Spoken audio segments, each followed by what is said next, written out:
Audio 4 अपरिमित संभावनाओं का आगार मानवीय व्यक्तित्व। लेखक वेद मूर्ति तपोनिष्ठ पंडित श्री राम शर्मा आचार्य। नवी संपदा अंतःकरण की सरलता। अंतःकरण की सरलता से अभिप्राय है छल द्वेष प्रपंच दुर्भी संधि से मुक्ति, निस्वार्थ भाव तथा शुद्ध हृदय से पीड़ित जनता की सेवा, आत्मा का प्रकृति एवं मनुष्यों के साथ स्वच्छंद संपर्क, निसंकोच निर्भय व्यवहार। सरलता एक सामाजिक अंग है। हैवलॉक एलिस ने अपने अफर्मेशंस नामक ग्रंथ में एक स्थान पर कहा है कि संत फ्रांसिस ने इसलिए जानबूझकर दरिद्रता और सरलता अंगीकार की थी कि जिसमें प्रकृति और मनुष्यों के साथ हमारा अबाध्य संपर्क स्थापित हो सके। सरलता के संबंध में आपने कहा है, फ्रांसिस की आत्मा कहती थी कि जब व्यक्ति की आत्मा का प्रकृति और मनुष्यों के साथ बिल्कुल स्वच्छंद रूप से संपर्क स्थापित होता है, तब उसे बहुत अधिक आनंद और स्वतंत्रता का अनुभव होता है। बिल्कुल सीधी सादी तथा मामूली बातों से ही हमारा जीवन वास्तविक रियल बनता है। प्रकृति तथा मनुष्य के साथ इस प्रकार की एकता का आजकल के शिल्प तथा व्यापार आदि में फंसे हुए समाज में बहुत अधिक अभाव देखने में आता है तथा समाज के व्यक्तिगत सदस्यों को इस प्रकार की एकता की बहुत अधिक कामना रहती है। जब कभी लोगों को काम धंधे आदि की छुट्टी मिलती है, तब वे छूटते ही देहात या समुद्र तट आदि की ओर दौड़ पड़ते हैं। इसी से सिद्ध होता है कि वे प्रकृति और मनुष्यों के साथ एकता स्थापित करने और उनके संपर्क में रहने को अतीव उत्सुक रहते हैं। किंतु आजकल सब जगह प्रायः यही देखने में आता है कि मनुष्यों में पारस्परिक एकता और मेल जोल का बहुत अभाव है। एकता के अभाव का कारण है हमारा शक्की मिजाज, छल, दूसरे को धोखा देकर अपना काम बना लेने की प्रवृत्ति। यदि हम मनुष्य को मनुष्य समझने लग जाएं, मन का संचित मल, ईर्ष्या, असंतोष, कटुता या घृणा निकाल दें, तो परिणाम स्वरूप मनुष्यत्व के इतने निकट आ जाएं कि हर एक मनुष्य अपने को दूसरे का भाई समझने लगे। यह एक ही कुटुंब का संबंधी अपने को मानने लगे। शांति, प्रेम, सहानुभूति, सौंदर्य, मृदुता की धारा प्रवाहित हो उठे। सरलता के अभाव में हमने अपने बीच में जो स्वार्थ की दीवार खड़ी कर ली है, वह टूट जाए। गरीब एवं अमीर अपने विचारों, अनुभूतियों एवं भावनाओं में सतयुगी बन जाएं। जो व्यक्ति अहिंसा में विश्वास रखते हैं, उनके लिए तो अंतःकरण की सरलता की नितांत आवश्यकता है। दैनिक व्यवहार में भी यदि किसी व्यक्ति को दूसरे का भय लगा रहेगा, वह शांतिपूर्ण न रह सकेगा। तब तक सरलता पूर्वक व्यवहार करने का अभ्यस्त न होगा, जब तक दूसरों के मन में उसकी शुद्ध हृदयता और स्वार्थ त्याग की पूर्णता के संबंध में थोड़ा बहुत संदेह बना रहेगा। और जब अहिंसा पूर्ण प्रतिरोध का समय आवेगा, तब यह संदेह उसके विनम्र प्रतिरोध और स्वेच्छाजन्य कष्ट सहन के मार्ग में बाधक होगा। सभी धर्मों में अंतःकरण की सरलता पर जोर डाला गया है। हिंदू धर्म, बौद्ध धर्म तथा ईसाई मतों ने इसको विशिष्ट महत्व प्रदान किया है। सरलता कोमल हृदयता की जननी है। शुद्ध हृदयता, साहस, निष्ठा, मेल मिलाप की प्रवृत्ति, आज्ञाकारिता, आत्मत्याग और संयम सब गुण अंतःकरण की सरलता में सम्मिलित हैं। सरलता एक प्रकार का मानसिक स्वास्थ्य भी है। जिस अंतःकरण में द्वेष, प्रपंच, डर, शंका इत्यादि घुस जाते हैं, वह मानसिक रोगों से युक्त होता है। स्थान स्थान पर भयंकर गलतियां करता है, पग पग पर अपमानित होता है, स्नायुविक रोगों का शिकार बनता है। मन, कल्पना, वासना के उत्पीड़न एवं संघर्षों से कुंठित हो जाता है। अनुभूति की शक्ति मंद पड़ जाती है। स्वास्थ्य पर इसका बड़ा दुष्प्रभाव पड़ता है।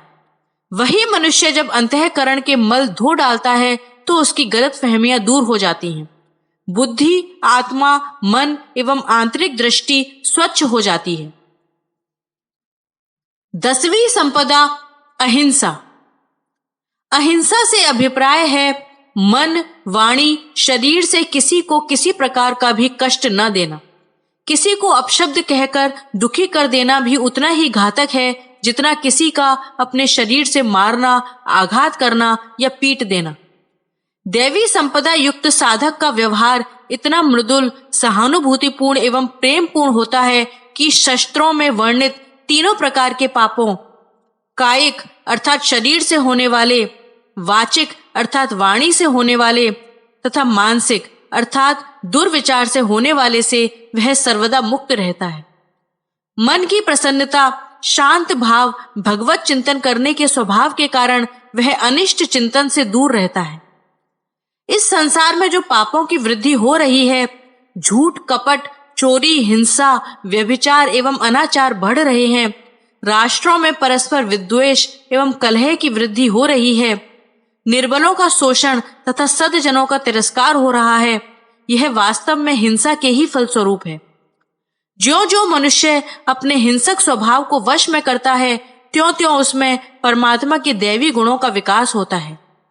ऐसे साधक में धैर्य, क्षमा, दया, त्याग, शांति, प्रेम, ज्ञान, निर्भयता, वत्सलता, सरलता, कोमलता, मधुरता, सुहृदयता आदि गुणों का पार नहीं रहता।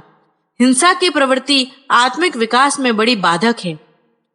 अहिंसा को अत्यंत व्यापक अर्थ में लेना चाहिए।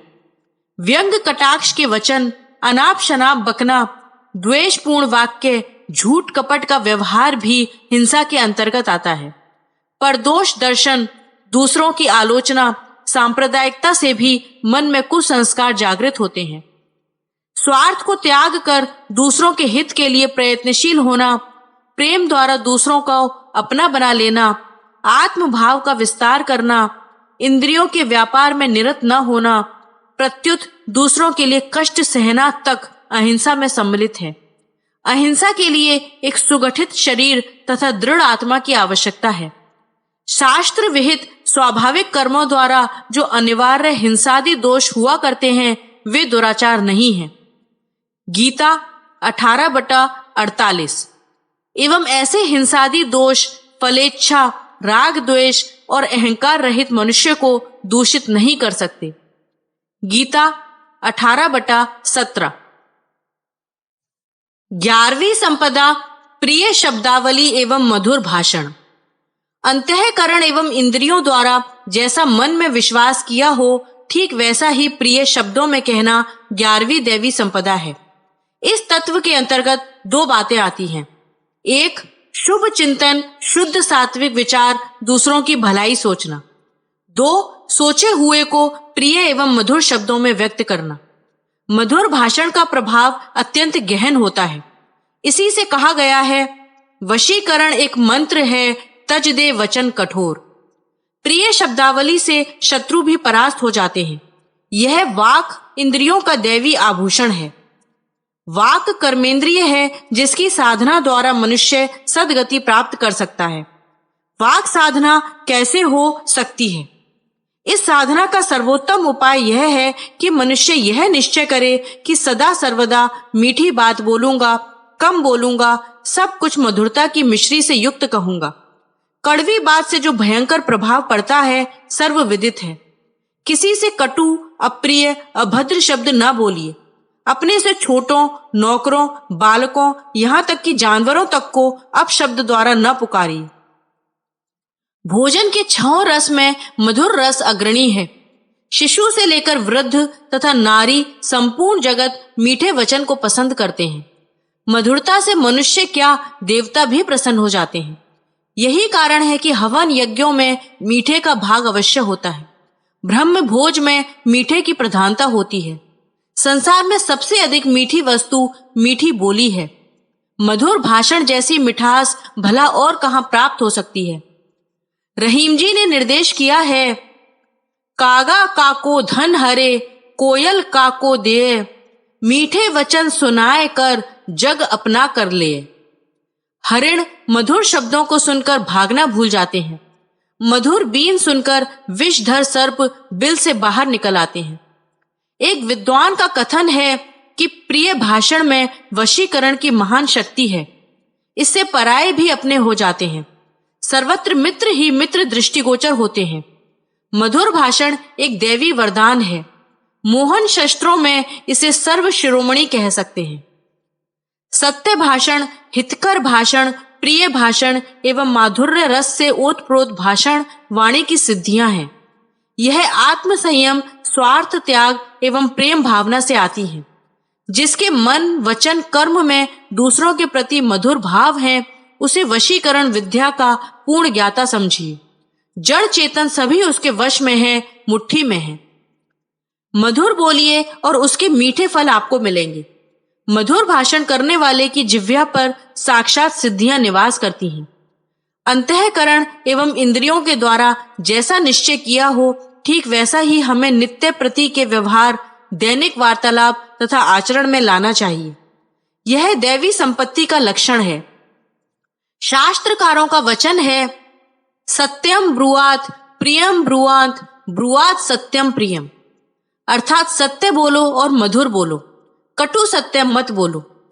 दैवी वाणी का मूल अंतःकरण का औदार्य, प्रेम, प्राणी मात्र में मित्र बुद्धि या आत्म बुद्धि उत्पन्न करता है।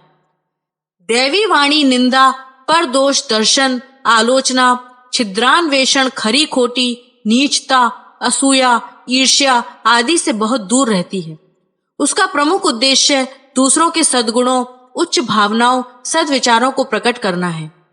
दैवी वाणी से आयु में वृद्धि होती है।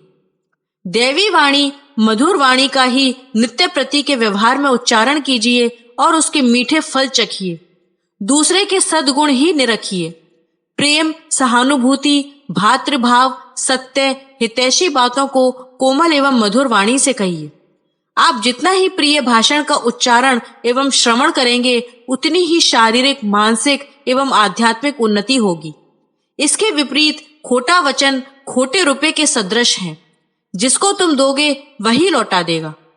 मीठी वाणी ही आनंददायक है, उसी में माधुर्य है। 12वीं संपदा अक्रोध। मनुस्मृति जैसे प्रामाणिक ग्रंथ में मनु जी ने धर्म के 10 लक्षणों की ओर इस प्रकार संकेत किया है।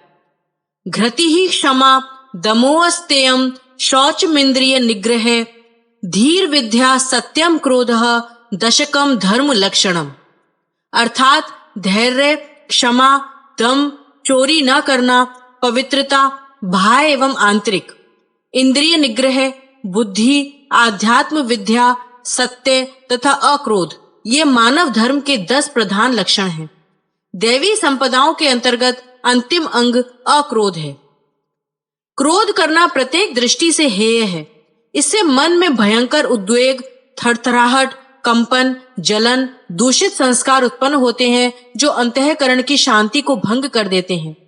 मन की समस्वरता, संतुलन एवं शांत प्रकृति नष्ट हो जाती है। बुद्धि पर एक प्रकार का पर्दा सा छा जाता है। सामाजिक कलह की नींव पड़ती है। पारस्परिक संबंधों में भय एवं घृणा की वृद्धि होती है। सब असंतोष एवं अनिष्ट की अग्नि में जलने लगते हैं। भूल पर भूल होती है। मनुष्य की मनोवृत्ति कुछ की कुछ हो जाती है। क्रोध एक प्रकार का पागलपन है, जिससे सद संकल्पों का विनाश होता है। मनुष्य बड़े से बड़ा अन्याय करते नहीं हिचकता। द्वेष क्रोध के रूप में परिणत होकर न्यायान्याय की वृत्ति को पंगु कर देता है और हम कुछ ऐसी बात कर बैठते हैं जो हमारे भविष्य के लिए अत्यंत घातक सिद्ध होती है। दैवी उन्नति के पथ पर आरूढ़ व्यक्ति के लिए क्रोध साक्षात विष तुल्य है। क्रोध एक प्रकार की मानसिक एवं स्नायुविक दुर्बलता का प्रतीक है। दृढ़ संकल्प एवं स्थिर मानसिक शक्ति वाले पुरुष क्रोध के दुखदायी संस्कारों से मुक्त रहते हैं। क्रोध द्वारा सर्वप्रथम तो उस व्यक्ति को ही क्षोभ पहुंचता है जो क्रोध करता है। तत्पश्चात प्रकट होने पर यह चारों ओर क्षोभ का वातावरण उत्पन्न करता है, जिससे प्रत्येक व्यक्ति आंतरिक दुख से व्याकुल हो जाता है। क्रोधी अपने हाथ से शिष्टता, माधुर्य एवं गौरव खो बैठता है। क्रोधी से न्याय की आशा करना मूर्खता है। वह तो अन्याय की दुखमय मानसिक स्थिति में निवास करता है। दैवी संपदा से तेजवान पुरुष अपने शत्रु पर भी क्रोध नहीं करता। सद्भावना, सद्विचार, सदिच्छा की प्रकृति उसकी स्थायी मानसिक अवस्था होती है। सद्भावना द्वारा वह सभी पर एक दैवी प्रभाव डाला करता है। क्रोध का शारीरिक परिवर्तन से गहन संबंध है। क्रोध, भय या द्वेष के आवेग में मुंह में पीछे से कैसा कड़वा स्वाद आता है, इसका तुमने स्वयं अनुभव किया होगा। यह भयंकर विष होता है जो जीवन शक्ति का हास करता है। क्रोध युक्त माता के दुग्धपान से शिशु को ज्वर, अपच एवं अन्य व्याधियों तक होती देखी गई हैं। क्रोध, बेचैनी, चिंता इत्यादि का भयंकर तथा विस्मय प्रभाव ज्ञान तंतुओं पर पड़ता है। परिणाम स्वरूप शरीर में गड़बड़ एवं कष्ट उत्पन्न होते हैं। अक्रोध अर्थात शांत चित्त वृत्ति ही दैवी पुरुष का लक्षण है। जिस मन में उद्वेग, चिंता, घबराहट नहीं है, सब वृत्तियां शांत स्वरूप भगवान पर एकाग्र हैं, जो पूर्ण निर्विकार निर्दोष आत्मा में स्थिर है, जो सबको प्रेम करता है और शत्रु तक के लिए मन में क्रोध, ईर्ष्या, असूया के बुरे भाव नहीं लाता, ऐसे ही हितैषी वृत्ति को शांत प्रकृति कहते हैं। दैवी पुरुष के विमल अंतःकरण में प्रसन्नता, आनंद एवं हित के विचार ही अखंड जागृत रहते हैं। वही उसकी स्थायी वृत्तियां हैं। 13वीं संपदा, कर्मों में कर्तापन के अभिमान का त्याग। हमारे पुरुषार्थ से यह महान कार्य संपन्न हुआ है। यदि हम इसमें पुण्य संयोग प्रदान न करते तो यह कदापि पूर्ण न होता, अधूरा रह जाता। अन्य किसी में इस कार्य को पूरा करने की शक्ति नहीं है। अतः हमें मान, बड़ाई, प्रतिष्ठा एवं अर्थ प्राप्ति होनी चाहिए। ऐसी विचारधारा से बड़ा उत्पात होता है और कर्म मार्गी साधक राग द्वेष के वशीभूत होकर पतित हो जाता है।